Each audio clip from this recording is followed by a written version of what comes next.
Okay, so now we're gonna have a little fun. It is my distinct pleasure to introduce today's panel presentation. And we know there are so many different models of success. It's one of the great things that I enjoy in my role is getting a chance to meet and interact with so many different business leaders and the perspectives that they bring to the table and the ways that they've gone about building and growing their business. The three outstanding leaders we welcome today are each in their own right economic champions. They represent small businesses, high-tech startups, and large companies driving some of the very projects that we've talked about that are moving and changing our community's physical landscape. Our first panelist is Marc Jones, founder and CEO of Dreissig Apparel. Born and raised in Syracuse, Marc graduated from Christian Brothers Academy as an All-State and All-Northeast U.S. running back. He went on to play football at the University of Tennessee and then professionally in the German Football League. He founded Dreissig Athletic in 1999 to design and manufacture his own brand of athletic apparel. In 2007, he invented a novelty product called Fan Hands to enhance the sound of the clap for sports fans. Marc is an active member of our community, and he is co-founder and co-chairman of the Willow Street Foundation. Please join me in welcoming Marc.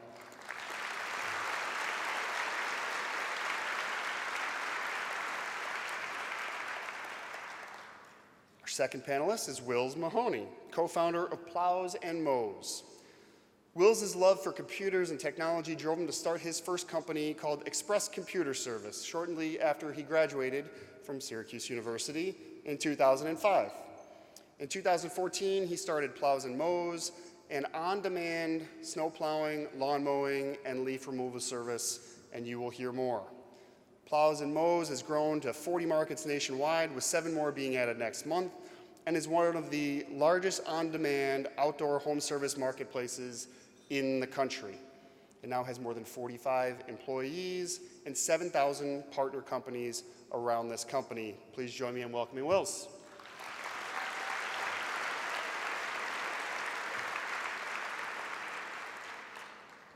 And last but certainly not least, Melissa Zell is the President and Chief Operating Officer of Pioneer Companies. Melissa is a licensed architect dedicated to sustainability and smart building initiatives. She believes strongly in the power of infill and revitalization projects to transform neighborhoods. And over the course of her career, Melissa has worked on a wide range of projects throughout the United States and France, including the recent renovations of the iconic State Tower building here in downtown Syracuse. She's active on the board of directors for the Downtown Committee, a member of M&T Bank's Directors Advisory Council for the Central New York region, and serves on the board of managers at the University of Rochester's Memorial Art Gallery, and sits on the Buildings and Grounds Committee for the Allendale Columbia School. Please join me in welcoming Melissa.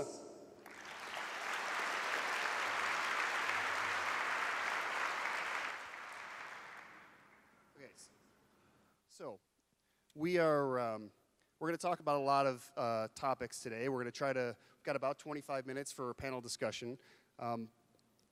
In addition to being business leaders, every one of you are interesting, unique human beings too. So for the purposes of the 925 people who are out here, let's just take a minute and let them get to know you all a little bit better. One of my favorite questions to ask folks that give some insight into your life and the things that you're experiencing and learning right now is always, what are you reading? So maybe we'll start with you. Melissa, what's on your bookshelf right now? Well, for starters, I don't read anymore. I listen to Audible. So all of the books that I've read in the last year have pretty much been in my car on Route 90. And so right now I'm in the middle of a book called Jumpstart America, which is a little bit embarrassing, but that's literally that's what I'm listening to these days. It's, I think, MIT professors, and it's about how research can jumpstart economies. And fun little fact in Jumpstart America, I don't know if you've gotten this, so I don't want to spoil it for you, but there's a page in there that talks about how Syracuse is one of the communities that is most likely to succeed in the new economy. I have not gotten there yet. Okay, well. Spoiler alert. There you go. Thanks, Rob. Wills, what about you? I just started reading Naked Economics. I also have Howard Stern's new book as well on the list. Those are the two right now that are right by my bed. Yeah. Marc, what about you? Rob, I really don't read books, but more so business and entrepreneur magazines. That's what I'm into.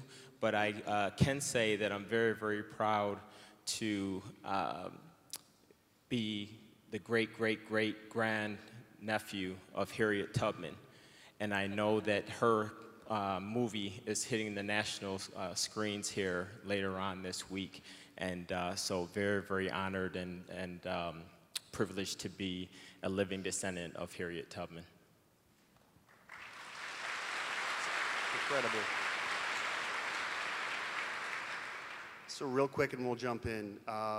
If I were to ask you one word that describes what makes Central New York feel like home to each of you, what would it be? Family. You know, family is the first word that came to me. You know, I've had, you know, both sides of my family, wife's family's here. I've lived here my whole life, so it's just a big part of who I am.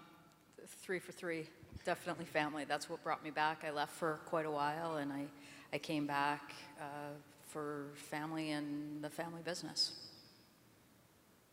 So what I was really excited about as we were planning this panel, and each of you agreed, is that each of you you each have the ability to make a decision about how and where to grow your business. And for a variety of different reasons, you all have chosen to stay here and grow your business here and make a positive impact on our regional economy. I'd love to just hear a little bit from each of you. Maybe we'll start, Wills, with you in the middle this time. Sure.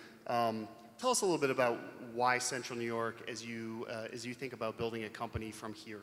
Yeah, well, you know, as I mentioned earlier, I've lived in Syracuse my whole life, and I'm always up for a challenge. And it's always been a dream of mine to build something great here in Syracuse. And some of the benefits, and we see it firsthand at Plowz and Mowz, is we have an incredible competitive advantage from our competition because we're able to do things much more cost effective. So, you know, a lot of the venture people that I reached to always said, why would you run your business in Syracuse? And it's really for these reasons. There's a great talent pool. We can run our business, you know, at probably half the cost if we were doing this in New York City. So, and there's a wonderful talent pool. There's, you know, all these colleges, Syracuse, Lemoyne, Ithaca, that we just have a wonderful talent pool to pull from.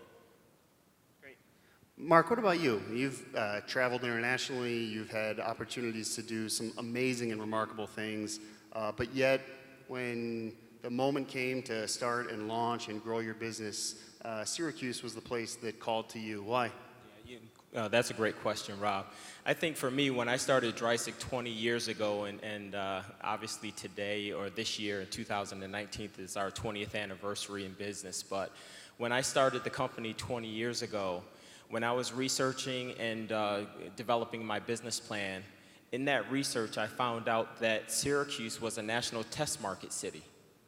And a light bulb went off in my head and said, if I can go ahead and if I can build a foundation, build Dreissig, build a foundation, scale Dreissig, and evolve Dreissig here in Syracuse, with it being a diverse culture, with it being a diverse environment, and have a diverse population, if I can do Dreissig and do it well here in Syracuse, I can take it nationally, and that's exactly what I've done.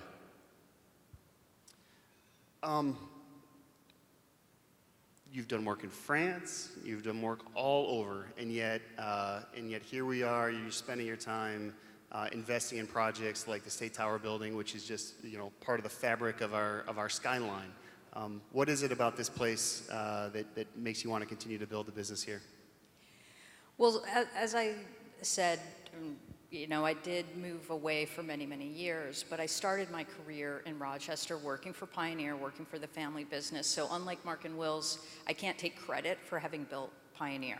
I did not build Pioneer, but I'm not sure we can even credit my dad with building Pioneer. It's a whole team of people, and really I represent the 4th generation of contractor builders in my family.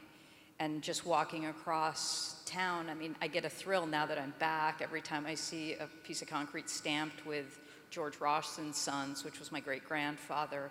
So there's this history that is just absolutely in our family here in Syracuse.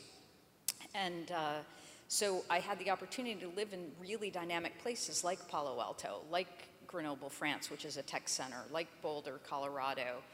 And family brought me back, absolutely, but Pioneer brought me back as well, and I was incredibly fortunate and honored to be able to step back into Pioneer and to be in a leadership role, thanks to my brother Michael, who, you know, never did leave, stayed and kept that company going, which offered me this incredible opportunity. But I can't tell you how thrilled I am to be back here. It's home, and having lived in other places, the kinds of connections and that kind of thrill that you get when you walk over your grandfather's name, I didn't have that in Grenoble, France. I had other things. I had beautiful, majestic mountains, but I just couldn't be more thrilled to be back. And we're thrilled to have you back.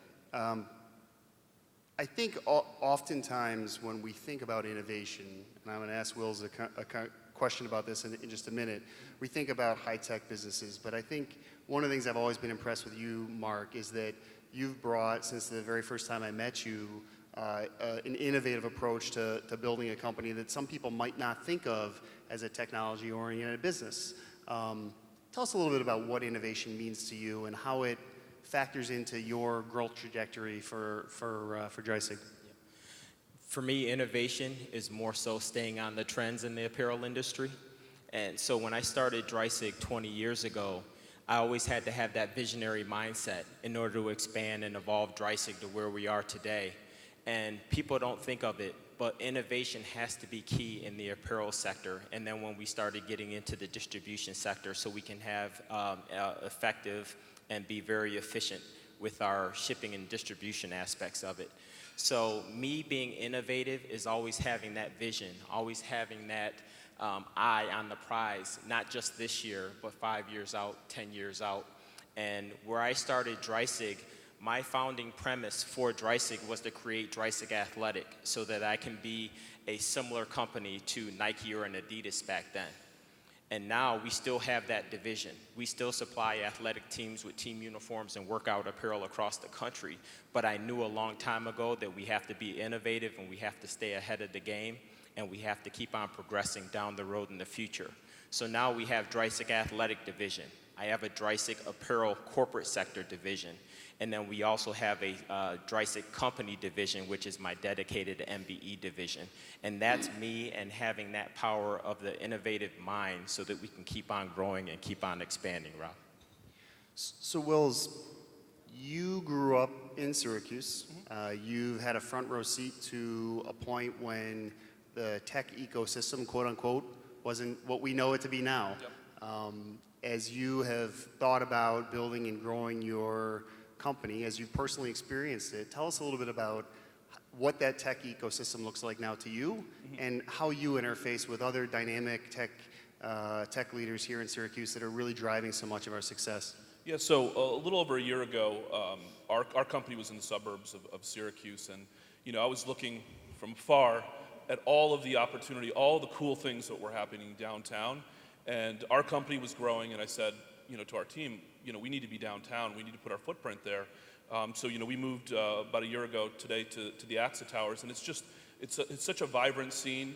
It's been great for employee retention and also getting new hires too as well, showing them what we have to offer. So it's just totally different from what it was even 5 years ago. Melissa, you and I have talked recently about what this sort of new dynamic that we have in Syracuse and Central New York now. We have, a mayor and a county exec who work together on a daily basis. We have, phenomenal partners in the Assembly and the State Senate. We have business leaders, foundations, not-for-profit organizations that are partnering in new and unique ways. As a business owner and leader, what impact does that have for our community and for your individual business efforts? I mean, I think the impact that has on any community is enormous, because if you look at all of the really successful, economically successful cities and towns in the new economy, they're always driven by innovation. They're driven by these research universities.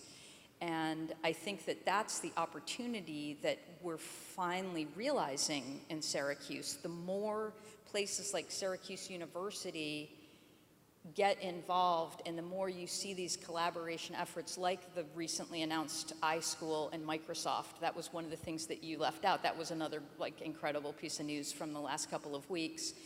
And what I've found, I mean, granted, I have the benefit of having been attached to a lot of R&D centers because my husband's an intellectual property attorney. That's what kind of carried us around the world.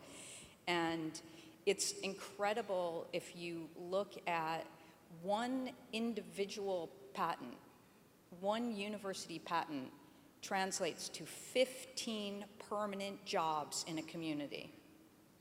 15 jobs for every single patent. So I think that it takes, but you have to feed it. Things like the STEAM school, I mean, it needs to start young.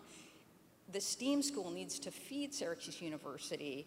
And I think that it seems that we're finally doing all the right things, and I just think it's critically important, and that benefits everybody in the community. You know, it's interesting, there's this sort of theme of people and talent, and we talk about the STEAM school, and we certainly talk about our institutions of higher education.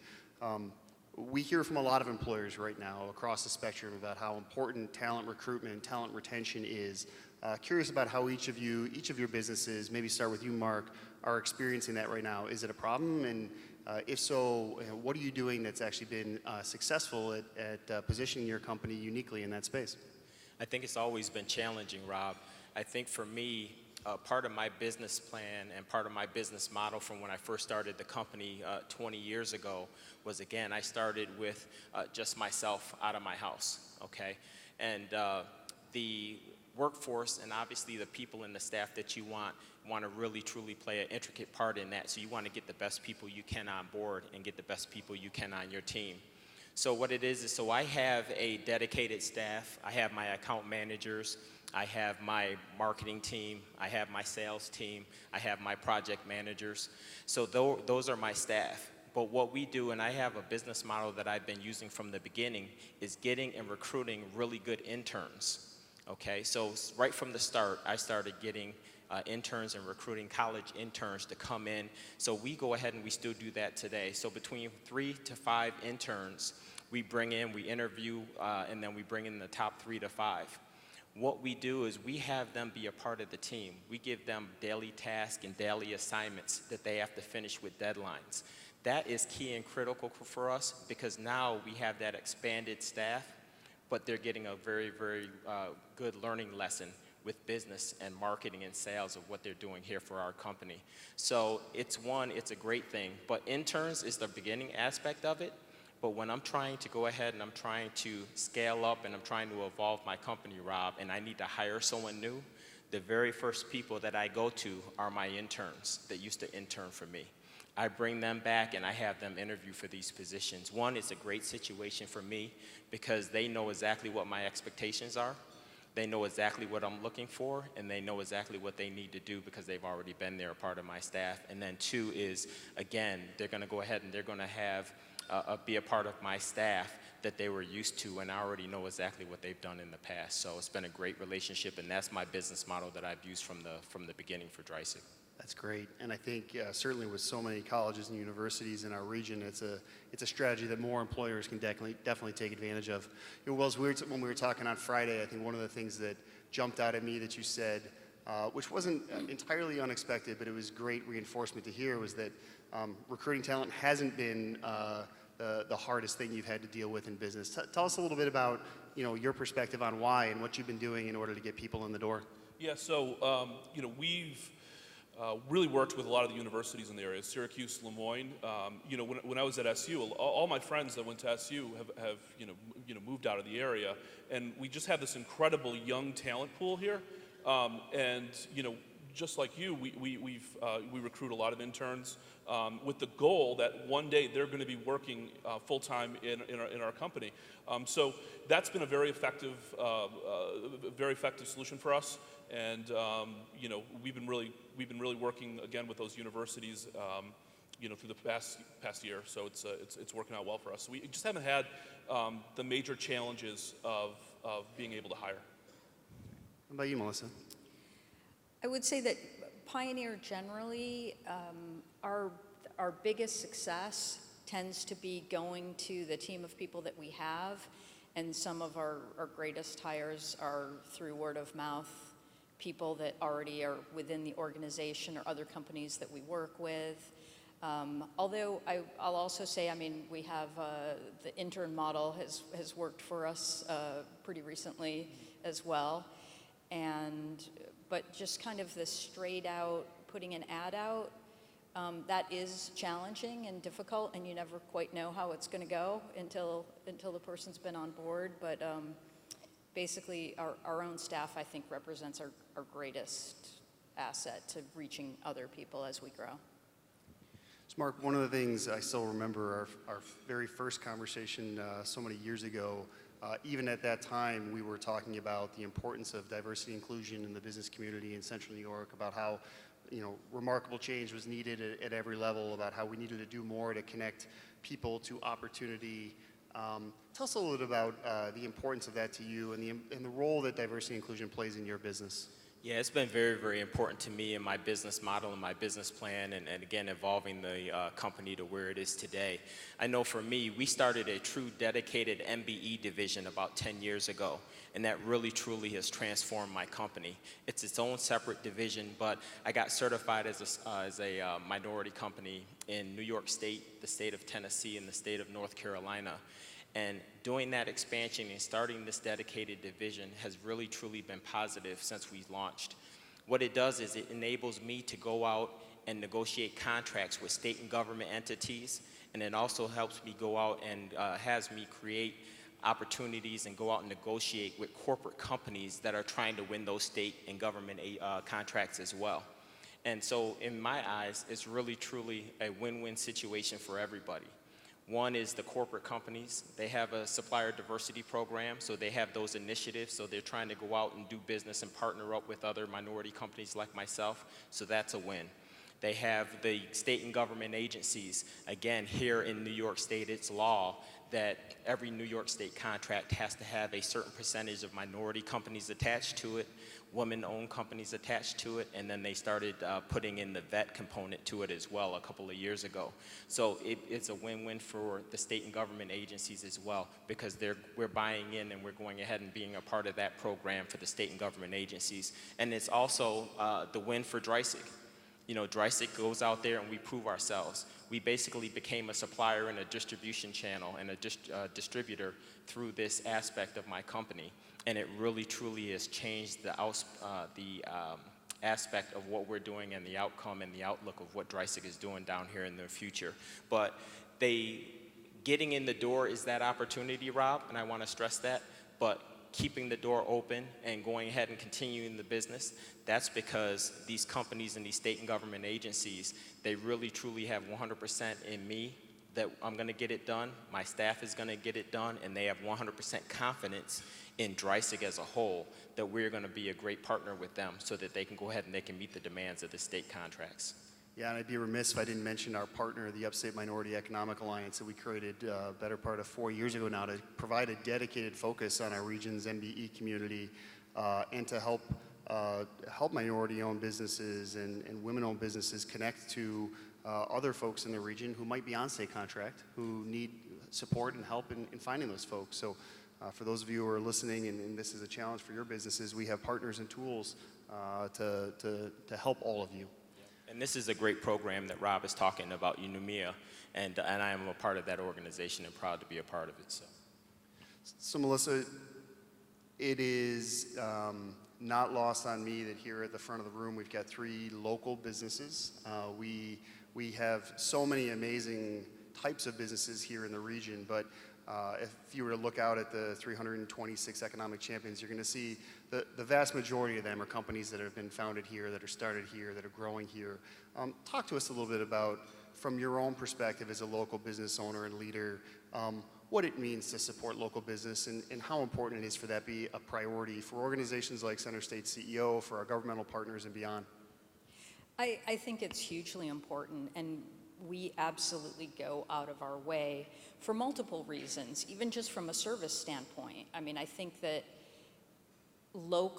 being able to pick up the phone and call and talk to an actual person and I'm not talking about the company owner, but I think oftentimes with service providers, you have a local company and then they get bought up, and next thing you know, your service provider is actually part of a national company, and next thing you know, it's a robo dial and you can't get a person on the phone, and it wasn't like that 6 months prior.